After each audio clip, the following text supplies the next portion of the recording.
கடவுள் அருள் டிவி நேயர்களுக்கு உங்கள் சிவயோகி சிவசக்திமான் சுவாமிகள். இப்போ இந்த பதிவில் குரு வக்ர நிவர்த்தி பலனை தான் சொல்ல போகிறேன். அதில் பார்த்தீங்கன்னாக்கா குரு பயிற்சி ஆகிடுச்சு, அது இப்போ வக்ர நிவர்த்தி ஆகிருக்கு. இந்த டிசம்பரில் தான் வக்ர நிவர்த்தி ஆகிருக்கு. இதுலேருந்து ஒரு 3 மாத காலம் வக்ர நிவர்த்தியாக இருந்து வரும். அப்போது மேஷம் முதல் மீனம் வரைக்கும் உள்ள 12 ராசிகளுக்கும் என்ன பலன் கிடைக்கும் அப்படின்ட்டு தான் பார்க்க போகிறோம் இப்போ நம்ம. அதே மாதிரி இந்த வக்ர நிவர்த்தின்ற போது எந்த ஒரு கிரகமாக இருந்தாலும் பின்னோக்கி நகருதல், அதாவது முன்னாடி போகாமல் தான் இருந்த வீட்டுக்கு பழைய வீட்டுக்கு போகிறது, அதுதான் வக்ரம் பெறுதுன்னு சொல்ல போகிறது. ஆனால் வக்ர நிவர்த்தின்ற போது அந்த வக்ரம் பெற்ற கிரகம் திருப்பி பழைய இடத்துல இருந்து புதிய இடத்துக்கு வரதான் வக்ர நிவர்த்தின்னு சொல்லப்படுது. அப்போது இப்போ இருக்கக்கூடிய இறக்கத்து தான் அந்த குரு வந்திருக்கார். அவர் பயிற்சி தன்னுடைய சொந்த வீடான மீனராசியிலிருந்து மேசராசிக்கு வந்தார். திருப்பியும் வக்ரம் பெற்றார். இப்போ வக்ர நிவர்த்தி ஆகிட்டார். பழையபடியே அந்த மேசராசியில் இருக்க பலன் தான் கொடுக்க போகிறார். அப்போ அதே மாதிரி அந்த பலனை இந்த 12 ராசிகளுக்கும் சொல்லணுன்னா நீங்கள் அதுக்கேற்ற மாதிரி நடந்துக்கிட்டு அதனுடைய பலாபலனை நீங்கள் அனுபவிப்பீங்க. அப்போது இந்த குரு வக்ர நிவர்த்தி ஆகும்போது சுபகரங்கள் நல்லா கேட்டுங்க, பாபகரங்கள் வக்ர நிவர்த்தி ஆகிறதுக்கும் சுபகரங்கள் வக்ர நிவர்த்தி ஆகிறதுக்கும் வித்தியாசம் இருக்குது. அப்போது பாவகரங்கள் எப்படி இருந்தாலும் அது வக்ரம் பெற்றாலும் வக்ர நிவர்த்தி ஆனாலுமே பெரியசாக ஒன்றும் ஆட போகிறதில்ல. ஆனால் சுபகிரகங்கள் என்று சொல்லக்கூடிய குரு, புதன், சுக்கிரன், வளபிறை, சந்திரன் இதெல்லாம் சுபகிரகங்கள் சொல்லப்படுது. அப்போது அந்த குருவானவர் வக்ர நிவர்த்தி பெறுறார். இது ரொம்ப சந்தோஷமான விஷயந்தான். அதனால் வக்ர நிவர்த்தி பெறுனா குணம் கெட்டு இருக்கிறதுன்னு அர்த்தம். குணம் கெட்டு இருக்கிறது.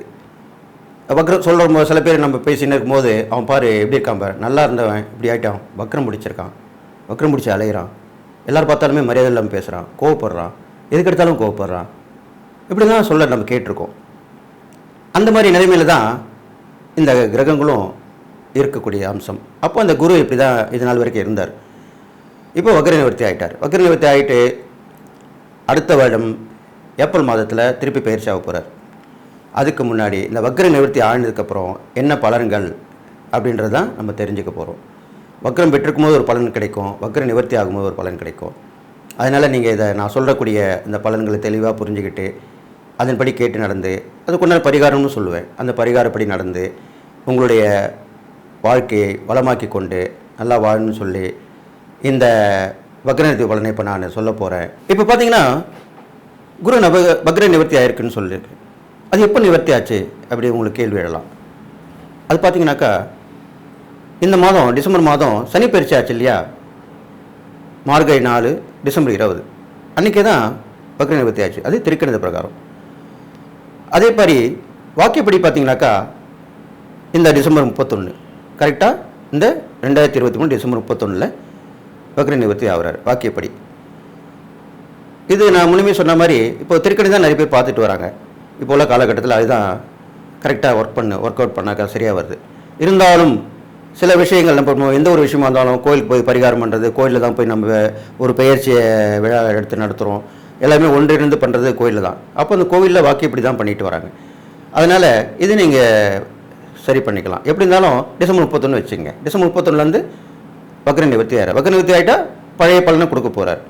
நடுவில் வக்ரமாக இருந்தவர் வக்ர நிவர்த்தி ஆகி பழைய பலனை கொடுக்க போகிறார். அது ஜனவரி 1லேருந்து கிட்டத்தட்ட ஒரு 3 மாத காலம் கொடுப்பார். ஏப்ரலில் தான் அவர் குரு பயிற்சி வருது.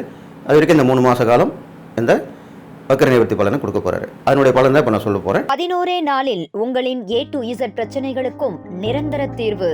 புகழ்பெற்ற கேரள மாந்திரீகம், சக்தி வாய்ந்த அரபி முஸ்லிம் மாந்திரீகம், பரிகாரம், பூஜை, பிரசன்னம் மூலமாக செய்வினை, வியாபார முடக்கம், உடல்நலக் கோளாறு, நீண்ட கால நீதிமன்ற வழக்கு போன்ற அனைத்திற்கும் 100% தீர்வு காண அதோடு உருவேற்றிய எச்சினி குட்டியும் கிடைக்கும்.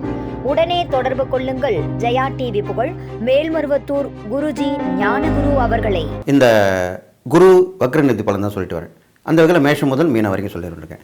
இப்போது கடைசி ராசியான மீனராசிக்காரங்களை சொல்ல போகிறேன். அப்போ இந்த மீனராசிக்காரங்களுக்கு இந்த குரு வக்ர நிவர்த்தி பலன்கள் என்னென்ன பலன்கள் நடக்கும், அவங்க என்ன பரிகாரம் பண்ணலாம், இந்த காலகட்டத்தை அவங்க எப்படி நடத்தின்னு போக போகிறாங்க அப்படின்ற விஷயத்த நான் சொல்ல போகிறேன். கவனமாக நீங்கள் கேட்டு பலனுடையும் சொல்லிட்டு என்னுடைய குருநாதர் பண்ண வாங்கிக்கிறேன். ஓம் குருப்பியோ நம. நற்பவி நற்பவி நற்பவி. ஓம் காஞ்சிவாசாய வித்மகே சாந்தரூபாய தீமகே தன்னோ சந்திரசேகர பிரச்சோதயாத். என்னோட ஆத்மதேவன் மகாகாளி வணங்குறேன். ஓம் காளிகாசாய வித்மகே மசான வாசின்ய தீமகே தன்னோ அகோர பிரச்சோதயாத். மீனராசிக்காரங்களுக்கு நல்லதாக இருக்குது. போன குரு வக்ரமாக இருக்கும்போது உங்கள் ராசிக்கு வந்தார், ஜென்ம குருவாக இருந்தார். இப்போ திருப்பி எப்படி மேஷத்துக்கு வந்துட்டார், 2ஆம் இடத்துக்கு வந்திருக்கார். குரு 2ல் வந்தால் நல்லது தானே. அதனால் இந்த குரு வக்ர நிவர்த்தி உங்களுக்கு நல்ல பலன் தான் கொடுக்க போகுது. உங்கள் ராசியில் ராகு இருக்கிறதுனாலையோ, உங்கள் ராசிக்கு 7ஆம் இடத்துல கேது இருக்கிறனாலையோ, உங்களுக்கு ஏழரை சனி ஆரம்பிக்குமாலையோ அதை பற்றி கவலைப்பட வேணாம், அதை பற்றி பயப்பட வேணாம். இப்போ என்ன பொசிஷன், இப்போ குரு உங்களுக்கு நல்லா இருக்கார். இதை பாருங்கள், நிகழ்காலத்தை பாருங்கள், இறந்த காலத்தை பார்க்க வேணாம். வருங்காலம் வந்துட்டு போட்டோம், அதை பற்றி கவலைப்பட வேணாம். இதுதான் பெரியவங்க சொல்கிறது. வாழ்க்கையுடைய தத்துவமே தான். இறந்த காலம் எதிர்காலம் தேவையில்லை, நிகழ்காலம் மட்டும்தான் உண்மை. அதுதான் நிதர்சனமான உண்மை. நம்ம வாழ்கிற வாழ்க்கை தான் உண்மை. இன்றைக்கி என்ன நடக்குது அதுதான் உண்மை.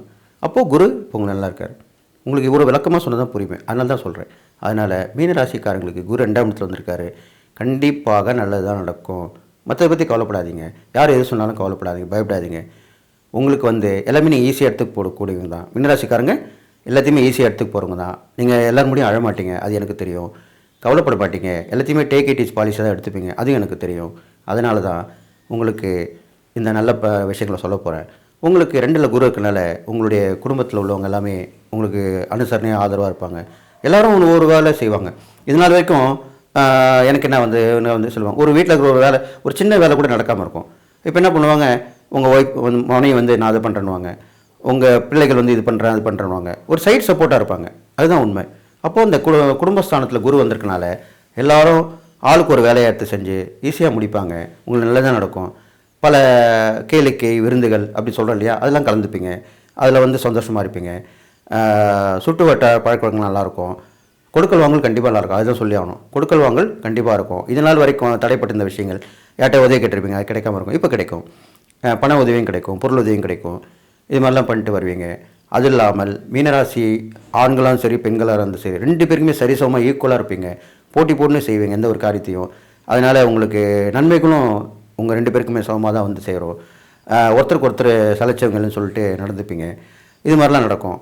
இது இல்லாமல் மீனராசிக்காரங்களுக்கு நல்லா கேட்டுங்க, உங்களுக்கு ஒரு நல்ல விஷயம் நடக்க போகுது. நல்ல விஷயம்னாக்கா ஒரு எதிர்பாராத உதவி. அது எதிர்பார்க்குற உதவின்றது நம்ம எதிர்பாராத உதவின்றது ரொம்ப பெரிய விஷயம். சட்டுன்னு ஆனால் இது எதிர்பார்க்கவே இல்லை அப்படின்னு சொல்கிறீங்களா, அந்த மாதிரி உதவி கிடைக்கும். அது ஒரு பெரிய மனிதராலேயோ இல்லை உங்கள் உறவினர்களில் நல்ல நிலைமையில் உள்ளவங்களாலேயோ கண்டிப்பாக நடக்கும். நீங்கள் ஒருத்தர் உதவி பண்ணியிருப்பீங்க, உங்களுக்கு அது ஒரு காலகட்டத்தில் பண்ணியிருப்பீங்க, அதை நீங்களே மறந்துருப்பீங்க. இப்போ அவங்க நல்லா இருந்திருப்பு, அவங்க விரும்பி உதவி பண்ணுவாங்க. அது உங்களுக்கு தொலைபேசி மூலிமா வரும், இல்லைன்னா நேரில் சொல்லுவாங்க, உங்களுக்கு அந்த உதவியை கொடுப்பாங்க. அதனால் உங்களுக்கு வாழ்க்கையே சிறக்கும், அந்தளவுக்கு நல்லது நடக்கும். இது கண்டிப்பாக மீனராசிக்காரங்க நடக்க போகுது. ஏன்னா நல்லா கேட்டுங்க, இறைவன் சரிசமமானவர், மக்களுக்கு நன்மை தான் செய்வார். ஒரு ராசிக்கு எல்லா கிரகங்களும் சரியில்லைன்னா போது, ஒரு கிரகம் நல்லா இருக்குன்னா அந்த ஒரு கிரகத்துக்கு நல்லது கொடுத்துட்டு போயிடுவார். ஏன்னா நல்லதும் கொடுக்கணும் கெட்டதும் கொடுக்கணும், 2 தான் வாழ்க்கை. இன்பம் துன்பம் கலந்து தான் வாழ்க்கை. அதனால் மீனராசிக்காரங்களுக்கு ஒரு பேருதவி கிடைச்சி அதனால் நல்ல விஷயம் நடக்க போகுது. அது இல்லாமல் நிறைய பயணங்கள் மூலிமா அவங்களுக்கு நல்ல பலன்கள் கிடைக்கும். மீனராசிக்கு குழந்தைகள் படிப்பில் நல்லா தேர்ச்சி பெறுவாங்க. படிப்பில் மட்டும் இல்லை, அவங்க விளையாட்டு போட்டிலாம் கலந்துக்கிட்டு அதுலேயும் நல்லா பரிசு பாராட்டெலாம் கிடைக்க பெறுவாங்க. இது இல்லாமல் மீனராசிக்காரங்க கடல் கடந்த வாணிபம், நல்லா கேட்டுங்க, அந்த கடல் தாண்டி போகிறோம் இல்லையா, அந்த பயணம் ஏற்படும். அது மூலிமா நன்மை நடக்கும். தொழில் ஏற்றுமதி இறக்குமதி நல்லபடியாக இருக்கும். பங்கு சந்தை வியாபாரம் நல்லாயிருக்கும். அப்புறம் பணம் போட்டு பணம் எடுப்பீங்க. 2ஆம் இடத்துல இல்லையா, தனஸ்தானம் இல்லையா, அதனால் தனகாரகன் குரு யார் தெரியுமா, தனகாரகன். அப்போது தனகாரகன் தனஸ்தானத்தில் வந்தால் என்ன நடக்கும், தனன்றது பணம். அந்த பணம் போய் தான் இருக்கும். அதை நீங்கள் எப்படி செலவழிக்கணுன்றது தான் உங்கள் கையில் இருக்குது. அதை நல்ல வழியில் செலவழிக்கணும். இப்போது நல்லா கேட்டுங்க, இப்போது ஒரு ஆறு ஓடின்னு காட்டாறு ஓடின்னு இருக்குது, அதை அப்படியே விட்டுட்டா அது வீணாக போய் கடலில் கலந்துரும். அதை ஒரு நல்ல அரசாங்கத்தில் உள்ளவங்க, நல்ல ஒரு நிர்வாகித்திறமை உள்ளவங்க என்ன பண்ணுவாங்க, அதை தடுத்து அணை கட்டி மக்களுக்கு எல்லாருமே அது விவசாயத்துக்கு, குடிக்கிறதுக்கு, இது மாதிரிலாம் அந்த தண்ணீரை வந்து வழிப்படுத்தி கொடுப்பாங்க. அதுதான் அந்த காலத்தில் நடந்து இப்போ நடந்துன்னு வருது. அது மாதிரி தான் நீங்கள் நடந்துக்கணும். அந்த பணம் வரும்போது அதை நல்ல வழியில் பயன்படுத்தி நல்ல செலவு செஞ்சு நல்வாழ்வு வாழணும் அப்படின்னு சொல்லிட்டு, உங்களுக்கு இறை வழிபாடுன்னு பார்த்தீங்கன்னாக்கா குரு வழிபாடு மிக உகந்தது. உங்களுக்கு உங்கள் ராசிக்கு அதிபதி குருவுக்கு முருகர் தான் சொல்லப்படுது. அந்த முருகர் ஸ்தலங்கள்லாம் போயிட்டு வரலாம். அது இல்லாமல் கடல் சார்ந்த முருகர் திருச்செந்தூர் முருகன் இருக்காங்க. இங்கே சென்னையில் பார்த்தீங்கன்னா அந்த பெசன்ட் நகர் பக்கத்தில் ஆறுபடை வீடு முருகர் இருக்காங்க. இதெல்லாம் கடல் சார்ந்து உள்ள முருகர் கோயில் தான். இதெல்லாம் போயிட்டு வரலாம். அது இல்லாமல் கடற்கரை ஓரம் எந்த முருகர் கோயில் இருந்தாலும் அங்கே போயிட்டு வரலாம். நீங்கள் அந்த முருகர் வழிபாடு தொடர்ந்து வச்சுட்டு வாங்க. வியாழக்கிழமையில் வச்சுங்க. வியாழக்கிழமையில் அந்த வழிபாடு வச்சுட்டு வாங்க. அது இல்லாமல் தான தர்மம் பண்ணும்போது நல்லா கேட்டுங்க. நீங்கள் வந்து பண்ணக்கூடிய விஷயம் வந்து நீர், உங்கள் ராசி வந்து நீர் ராசின்னு சொல்லப்படுது. அப்போது சாப்பாடு கொடுக்கறது மட்டும் இல்லை, சாப்பாடு உணவு எது வேணாலும் கொடுங்க, கூட தண்ணி சேர்த்து கொடுங்க. எல்லாருக்கும் அதுதான் சொல்லிட்டு வரேன். ஆனால் நீங்கள் கண்டிப்பாக கடைபிடிக்கணும். இதில் வந்து இந்த நீர் ராசின்னு சொல்லக்கூடிய கடகம், விருச்சிகம், மீனம், இது மூணுமே நீர் ராசி தான். இவங்க வந்து மற்ற ராசிக்காரங்க கொடுக்குறாங்களோ இல்லையோ, இவங்க வந்து உணவு கொடுக்கும்போது நீரும் சேர்த்து கொடுக்கணும். அப்போ தான் அதனுடைய பலாபலன் நல்லதாக இருக்கும். ஒரு தர்மம் பண்ணோம்னா அது முழுமையாகணும்.